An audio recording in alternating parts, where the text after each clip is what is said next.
감사원이 지난해 자녀 특혜 채용 의혹이 불거진 선관위를 감사한 결과 대규모 채용 비리와 방만한 인사 운영 등이 줄줄이 적발됐습니다. 감사원은 이 과정에서 증거 인멸도 있었던 것으로 보고 먼저 27명을 검찰에 수사 요청했습니다. 김대경 기자입니다.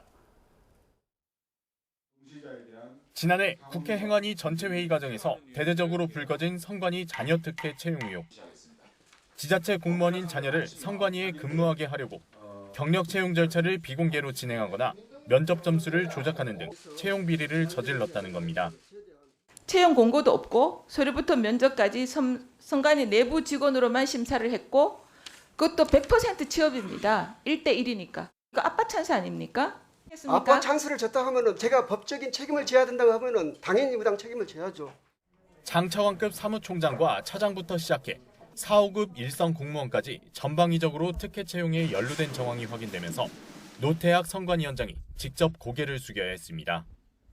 하여튼 국민께 심려를 끼치도록 송구스럽게 생각을 합니다. 생각하고 하여튼 위원회 입장을 내일 밝히도록 말씀드리겠습니다. 하지만 감사원 감사 결과 당시 드러났던 채용 비리 의혹은 빙산의 일각이었던 것으로 확인됐습니다. 감사원이 지역 선관위 위주로 지난 2013년 이후부터 실시한 경력 채용 과정을 전수조사한 결과 모든 채용 절차에서 800여 건의 규정 위반이 적발됐습니다.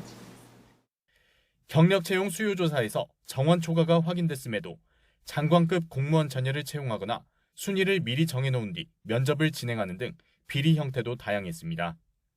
추후 수사에 대비해 면접 관련 파일을 변조하거나 특혜 채용을 은폐하기 위해 국회에 허위 답변서까지 제출한 것으로 확인됐습니다. 문제는 이뿐만이 아니었습니다.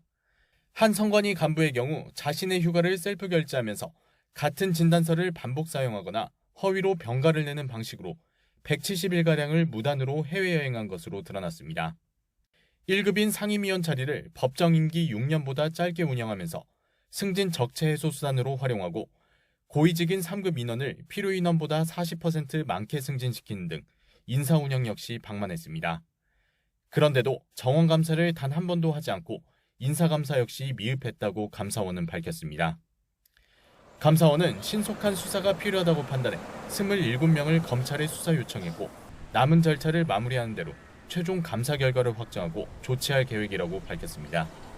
이에 대해 선관위는 이미 자체 감사를 통해 4명을 검찰에 수사 의뢰했고 문제가 된 경력 채용 방식을 폐지하는 등 자정 기능 강화를 위해 노력하고 있다고 말했습니다.